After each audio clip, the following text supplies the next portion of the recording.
नुकत्याच झालेल्या अधिवेशनामध्ये महाराष्ट्राचे माजी उपमुख्यमंत्री तथा विद्यमान विरोधी पक्षनेते अजित पवार यांनी छत्रपती संभाजी महाराज यांच्याबद्दल आक्षेपार्ह विधान केलं होतं। मी पुन्हा सांगतो की आपण जाणीवपूर्वक छत्रपती संभाजी महाराजांना स्वराज्य रक्षक म्हणतो। काही जण धर्मवीर म्हणतात, राजे धर्मवीर नव्हते। कधी छत्रपती संभाजी राजांनी धर्माचा कुठं पुरस्कार केला नाही। शिवाजी महाराजांनी पण हिंदवी स्वराज्याची स्थापना केली। त्याच्यावर काही जण जाणीवपूर्वक धर्मवीर मी तर त्यावेळेस मंत्रिमंडळामध्ये असताना किंवा निर्णय घेत असताना नेहमी सगळ्यांना सांगायचो की स्वराज्य रक्षक संभाजी महाराज, छत्रपती संभाजी महाराज अशा पद्धतीचा उल्लेख त्या ठिकाणी आपण करावा असं मी त्या बाबतीमध्ये सांगत होतो। याबाबत इतिहासाचे अभ्यासक संभाजी महाराज यांची भूमिका तसंच छत्रपती शिवाजी महाराज यांची भूमिका करणारे शिवचरित्रकार खासदार अमोल कोल्हे काय म्हणतात ते आता आपण पाहूया। छत्रपती संभाजी महाराज हे धर्मवीर की स्वराज्य रक्षक। खरं तर आजचा व्हिडिओ जो महाराष्ट्रात सध्या जी चर्चा सुरू आहे, जो वाद सुरू आहे त्यावर भाष्य करणारा व्हिडिओ आहे। छत्रपती संभाजी महाराज हे धर्मवीर की स्वराज्य रक्षक। मला अनेकांनी सल्ला दिला, अनेकांनी ही मागणी केली की यावर मी भाष्य करायला हवं, यावर मी बोलायला हवं। अनेकांनी अशी अपेक्षा व्यक्त केली, अनेकांनी असा सल्लाही दिला की कशाला आपल्याला याच्यामध्ये बोलायचंय। छत्रपती संभाजी महाराजांचा जो तर्कशुद्ध इतिहास आहे, जो खरा इतिहास आहे तो मालिकेच्या द्वारे असेल, शिवपुत्र संभाजी महानाट्याच्या द्वारे असेल, मांडण्याचं काम तुम्ही करताय। आणि हे करत असताना यावर नेमकं बोलण्याचं कारण आहे का, यावर नेमके बोलण्याची गरज आहे का? मी प्रामाणिकपणे सांगू इच्छितो की हा व्हिडिओ पूर्णपणे अराजकीय आहे। कारण माझं स्वतःचं कायम एक असं म्हणणं आहे की इतिहासाकडे केवळ अभिनिवेशातून बघण्यापेक्षा तर्कशुद्ध बुद्धीनं पाहणं फार गरजेचं आहे। त्या इतिहासातून आपल्याला नेमक्या काय प्रेरणा मिळतात हे पाहणं फार गरजेचं आहे। आणि अशा वेळी ही चर्चा सुरू झाली आहे। माननीय माजी उपमुख्यमंत्री आणि विरोधी पक्षनेते अजितदादा पवार यांनी अधिवेशन काळामध्ये हे विधान केलं आणि त्यावरून ही चर्चा सुरू झाली। छत्रपती संभाजी महाराज धर्मवीर की स्वराज्य रक्षक। आणि त्यासाठी आजचा हा व्हिडिओ आहे। खूप तर्कसंगत पद्धतीनं मला जे उमगलं, मी कोणीही इतिहास संशोधक नाही, मी इतिहासाचा फार गाढा अभ्यासक नाही, परंतु स्वराज्य रक्षक संभाजी ही मालिका करत असताना जे मला जाणवलं, शिवपुत्र संभाजी हे महानाट्य करत असताना, शंभूराजे हे नाटक करत असताना गेले 13-14 वर्ष सातत्यानं या विषयावर तर्कशुद्ध पद्धतीनं विचार करत असताना जे जे जाणवलं ते तुमच्या समोर मांडण्याचा या व्हिडिओतून मी प्रयत्न करतोय। आणि पहिल्यापासून आपण याचा विचार करू। जे मी कायम असं म्हणतो की इतिहासाचा तर्कशुद्ध बुद्धीनं विचार करायला हवा। जर आपण याचा विचार केला तर छत्रपती संभाजी महाराजांविषयी अनेकांनी अनेक गोष्टी लिहून ठेवल्या। या अनेक गोष्टी लिहून ठेवत असताना सुरुवातीला छत्रपती संभाजी महाराज धर्मवीर ठरतात का या अँगलचा आपण विचार करू। जर आपण शंभूराजांनीच लिहिलेला बुधभूषण हा ग्रंथ पाहिला तर या बुधभूषण ग्रंथामध्ये छत्रपती संभाजी महाराजांनी धर्माची फार उत्तम चिकित्सा केलेली, त्यावर काही श्लोक त्यांनी नक्कीच रचलेले आहेत। हे करत असताना छत्रपती शिवाजी महाराजांनी जो एक दंडक घालून दिला होता, एक फार महत्वाचा दंडक घालून दिला होता, तो म्हणजे माणूस हा धर्मासाठी नाही तर धर्म हा माणसासाठी आहे। आणि त्यामुळे लोककल्याण हे स्वराज्याचं मूळ ध्येय होतं, हा मूळ गाभा होता। आणि असं करत असताना मग जबरदस्तीनं ज्यांचं धर्मांतर झालं त्यांचं शुद्धीकरण करून घेऊन त्यांना पुन्हा हिंदू धर्मात घेणं, म्हणजे आपल्या सगळ्यांना माहीत असलेलं उदाहरण हे सरसेनापती नेताजीराव पालकरांचं उदाहरण आहे। त्यांना पुन्हा छत्रपती शिवाजी महाराजांनी शुद्धीकरण करून पुन्हा त्यांचं हिंदू धर्मात त्यांचं स्वागत केलं होतं। ही गोष्ट आपल्या समोर आहे। आणि असं असताना छत्रपती संभाजी महाराजांनी कायम हा कित्ता गिरवला। एवढंच नाही तर छत्रपती पद धारण केल्यानंतर छत्रपती संभाजी महाराजांनी जबरदस्तीनं घडवून आणलेल्या धर्मांतरावर सुद्धा बंदी आणली होती। इतकंच नाही तर धर्माविषयक ज्या ज्या गोष्टी होत्या, म्हणजे छत्रपती संभाजी महाराजांचा जो वकूब होता, छत्रपती संभाजी महाराजांचं जे प्रभुत्व होतं वेगवेगळ्या भाषांवर, संस्कृत भाषेवर सुद्धा त्यांचं प्रकांड पांडित्य होतं आणि ते पांडित्य आपल्याला बुधभूषण मध्ये दिसतं। मग असं असताना धर्मवीर ही उपाधी त्यांना का लागली? तर धर्मवीर ही उपाधी लागत असताना अनेकांचं असं म्हणणं आहे की छत्रपती संभाजी महाराजांनी धर्मासाठी बलिदान दिलं. आता धर्मासाठी बलिदान दिलं या गोष्टीचा जर आपण चिकित्सक पद्धतीनं विचार केला तर तत्कालीन जे पुरावे आहेत, म्हणजे कायम इतिहासामध्ये काही अस्सल साधनं असतात, काही उत्तरकालीन पुरावे असतात. आता यातलं अस्सल साधनं जर आपण बघितली तर यामधले काही इतिहासकार आहेत, म्हणजे खाफी खान आहे, ईश्वरदास नागर आहे, भीमसेन सक्सेना आहे आणि त्याचबरोबर साकी मुस्तैद खान आहे.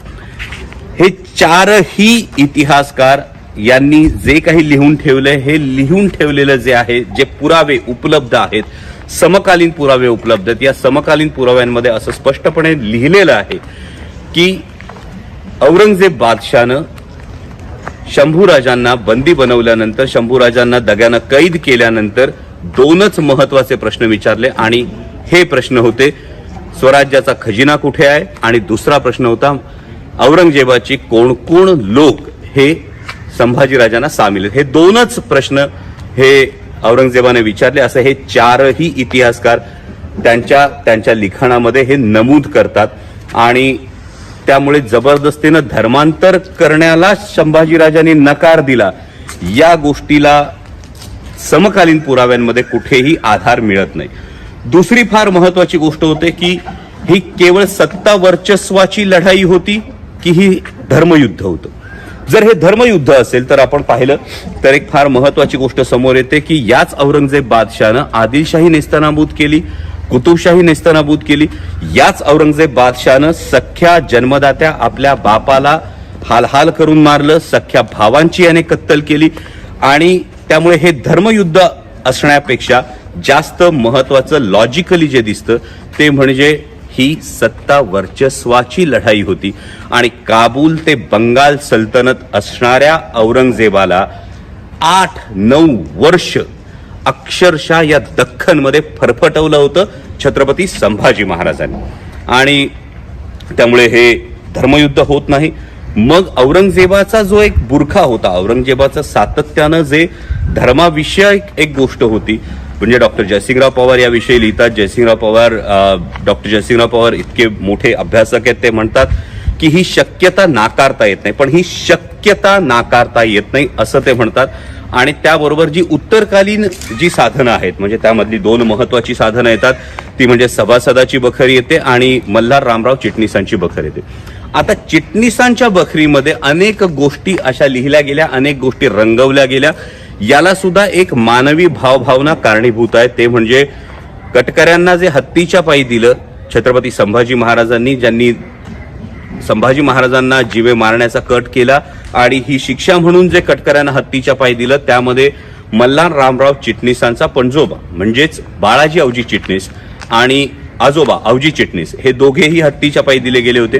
आणि त्यामुळे हा राग कदाचित मल्हार रामराव चिटणीसांच्या बखरीमध्ये आला. आणि ही चिटणीशी बखर जी आहे, या चिटणीशी बखरीचा नंतर अनेक नाटककार असतील, अनेक इतिहासकार असतील, अनेक कादंबरीकार असतील, यांनी त्याचा उहापोह केला किंवा त्याचा संदर्भ हा घेतला गेला. आणि मग ही कवी कल्पना समोर आली. याच पद्धतीची एक दुसरी कवी कल्पना सातत्यानं आपल्याला दिसते. ती म्हणजे एक, जर आपण स्वतःला हा जर एक हे लॉजिक लावलं तर एका कर्तृत्ववान पित्याचा नाकर्ता मुलगा, हे चित्र कादंबरीच्या दृष्टीनं किंवा काव्य कल्पनेच्या दृष्टीनं हे फार सोबर आहे. आपल्याला गॉसिप करायला आवडतं. त्या पद्धतीनं कदाचित हे गॉसिप होतं का, त्या पद्धतीनं हे होतं का. त्यामुळे बाकी जे संदर्भ, आता सोशल मीडियावर काही संदर्भ येतात, म्हणजे स्वातंत्र्यवीर सावरकरांच्या लिखाणातले काही संदर्भ येत आहेत, गोळवलकर गुरुजींच्या संदर्भातले काही हे येत आहेत. पण यामध्ये किंवा काही जण अगदी राम गणेश गडकरींसारख्या मोठ्या नाटककाराचा सुद्धा संदर्भ देतात. पण या सगळ्या संदर्भांमध्ये संपूर्णपणे त्यांचा दोष आहे का, की तत्कालीन त्यांना जी उपलब्ध साधनं होती त्यानुसार त्यांनी हे मांडण्याचा प्रयत्न केला. यामध्ये नक्कीच एक जागा राहते, यामध्ये नक्कीच एक गॅप हा राहतो. नंतरच्या काळामध्ये जे सातत्यानं संशोधन केलं, म्हणजे अनेक मोठे लेखक आहेत, सेतू माधवराव पगडी असतील, वासी बेंद्रे असतील, डॉक्टर जयसिंगराव पवार स्वतः असतील, डॉक्टर कमल गोखले असतील, अशा अनेक लेखकांनी छत्रपती संभाजी महाराजांचं जाज्वल्य चरित्र हे समोर आणलं. आणि असं आणत असताना माझं जे प्रामाणिक मत आहे, जे मला असं वाटतं, ते म्हणजे या सगळ्या आधीच्या लेखनामध्ये एक गोष्ट अशी आपल्याला सदर दिसते की छत्रपती संभाजी महाराज हे बदफैली होते, त्यांची प्रतिमा ही मलिन करण्यात आली, पण त्यांनी धर्मासाठी बलिदान दिलं हे मांडलं गेलं. जेव्हा ही संकल्पना येते ना, तेव्हा ही संकल्पना केवळ छत्रपती संभाजी महाराजांचे जे शेवटचे दिवस होते, त्यांना कैद केल्यानंतरच्या त्यांच्या असीम बलिदानापर्यंतचा जो काळ होता एवढ्या पुरतच मर्यादित ठेवतं. जर आपण केवळ धर्मवीर ही बिरुदावली छत्रपती संभाजी महाराजांना लावली तर, पण त्यापेक्षा स्वराज्य रक्षक ही बिरुदावली खूप जास्त व्यापक ठरते. कारण स्वराज्य रक्षक या बिरुदावलीमध्ये ज्या छत्रपती संभाजी महाराजांनी अवघ्या 9व्या वर्षापासून स्वराज्यासाठी त्याग केला, बिरझाराजे जयसिंगाच्या गोटात ओलीस राहिले, त्यानंतर छत्रपती शिवाजी महाराज सुखरूप यावे म्हणून मथुरेला छत्रपती संभाजी महाराज म्हणजे अवघ्या 9-10 वर्षाचे शंभूराजे हे मथुरेत राहतात. त्यानंतर पुन्हा मुघलांशी महाराजांनी तह केल्यानंतर तत्कालीन औरंगाबादेला म्हणजे आत्ताच्या छत्रपती संभाजीनगरला पुन्हा संभाजीराजे हे शहजादा मुअज्जमकडे थांबले आणि छत्रपती शिवाजी महाराजांच्या देहावसनानंतर अत्यंत शौर्यानं एकाच वेळी 5-5 आघाड्यांवर पंजेफाड करत छत्रपती संभाजी महाराजांनी स्वराज्य राखलं.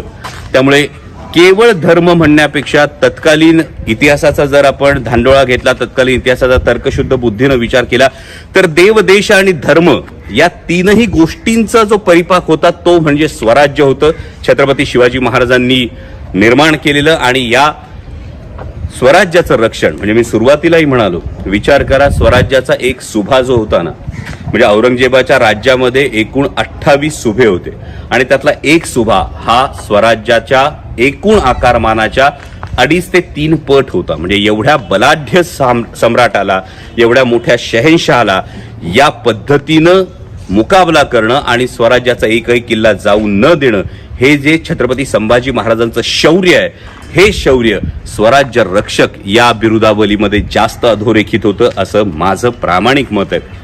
आणि हे होत असताना यावर कोणताही वाद निर्माण करण्यापेक्षा मला असं वाटतं की त्यातून नेमकी आपण कोणती प्रेरणा घेत आहोत, त्या इतिहासाकडून आपण नेमकी कोणती प्रेरणा घेत आहोत. म्हणजे पित्याची आज्ञा शिरसावंद्य मानून आपल्या प्राणांची कुरवंडी करणाऱ्या, प्राणांची आहुती देणाऱ्या छत्रपती संभाजी महाराजांची ही पितृभक्ती घ्यायची, त्यांची ही स्वराज्य भक्ती घ्यायची, त्यांची ही या मातृभूमीप्रती असणारी भक्ती घ्यायची. या गोष्टी आपण खरं तर नमूद केल्या पाहिजेत. कारण छत्रपती संभाजी महाराजांचं जे बलिदान आहे, या बलिदानानं एक फार मोठी प्रेरणा या हिंदुस्थानाला दिली आणि ती प्रेरणा होती की छत्रपती संभाजी महाराजांच्या बलिदानानंतर 18 वर्ष सर्वसामान्य रयत लढली. ज्या पद्धतीनं औरंगजेबानं छत्रपती संभाजी महाराजांची हत्या केली त्याचा एक राग म्हणू शकतो, छत्रपती संभाजी महाराजांच्या बलिदानामुळे मिळालेली प्रेरणा म्हणू शकतो. 18 वर्ष सर्वसामान्य रयत लढली आणि काबूल ते बंगाल सल्तनत असलेल्या औरंगजेबाला परत स्वतःच्या राजधानीत जाता आलं नाही, परत स्वतःच्या राज्यात जाता आलं नाही. त्याची कबर या दख्खनमध्येच खोदली गेली. हा मराठ्यांचा सर्वोच्च पराक्रम आहे आणि त्यामुळे केवळ धर्मासाठी बलिदान दिलं असं म्हणणं, हा मला असं वाटतं छत्रपती संभाजी महाराजांच्या जाज्वल्य चरित्रावर, छत्रपती संभाजी महाराजांच्या शौर्याचा हा पूर्णपणे न्याय देणं होत नाही. उलट स्वराज्य रक्षक या बिरुदावलीनं छत्रपती संभाजी महाराजांचं जे व्यापक कार्य होतं, या कार्याला फार मोठा न्याय दिला जातो.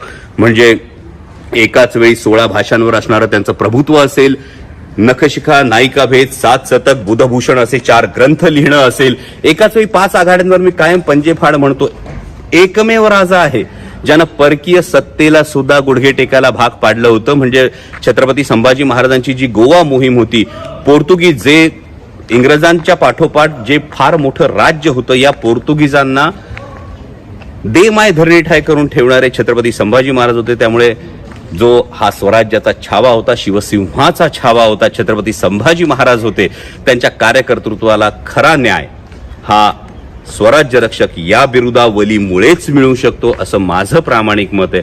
यामध्ये कोणताही राजकीय हेतू नाही, पण जर आपण तर्कसंगत पद्धतीनं पाहिलं तर हे अवघड आहे. कारण अनेक वर्ष एक गोष्ट आपल्या मनावर बिंबवण्यात आलेली आहे, पण हा जो पण आहे की छत्रपती संभाजी महाराज असे होते पण त्यांनी एवढंच केलं म्हणून ते एक प्रतीक कदाचित उजव्या विचारसरणीच्या लोकांनी हे प्रतीक समोर आणलं असेल, हे धार्मिक प्रतीक म्हणून छत्रपती संभाजी महाराजांचं बलिदान समोर आणलेलं असू शकतं. परंतु जर तर्कशुद्ध पद्धतीनं समकालीन पुराव्यांचा जर विचार केला तर या सगळ्या गोष्टींतून माझ्या धाकल्या धन्यांसाठी छत्रपती संभाजी महाराजांसाठी धर्मवीर या बिरुदावलीपेक्षाही स्वराज्य रक्षक ही बिरुदावली व्यापक ठरते. आणि आज योगायोग आहे की ज्या ठिकाणी स्वराज्य रक्षक संभाजी ही मालिका झाली, जिचं चित्रीकरण झालं, त्याच ठिकाणी उभं राहून हा व्हिडिओ करतोय. व्हिडिओ आवडला तर जरूर शेअर करा. आणि हो, यावर कोणत्याही राजकीय हेतून अकारण टीका टिप्पणी करण्यापेक्षा तर्कशुद्ध बुद्धीनं याचा विचार करा. तुमच्याकडे जर कुठलं समकालीन पुरावा असेल, अस्सल पुरावा असेल तर जरूर तो समोर आणा. पण समकालीन पुरावा हा त्या काळातल्या इतिहासकारांनी, त्या काळातल्या नोंदी ठेवणाऱ्या लोकांनी लिहिलेला असतो, त्याला समकालीन पुरावा म्हणतो. असा अस्सल पुरावा अजून तरी माझ्या वाचनात नाही. त्यामुळे माझं मत हे आहे की छत्रपती संभाजी महाराजांविषयी बिरुदावली लावत असताना धर्मवीर या बिरुदावलीपेक्षा स्वराज्य रक्षक ही बिरुदावली जास्त व्यापक आहे. या मातीसाठी, या मातृभूमीसाठी लढत असताना प्राणांची आहुती देऊन एक असीम प्रेरणा सर्वसामान्यांना लढण्यासाठी दिली असेल तर ती छत्रपती संभाजी महाराजांनी दिली. चॅनलला लाईक करा, कमेंट करा आणि हो सबस्क्राईब करायला विसरू नका.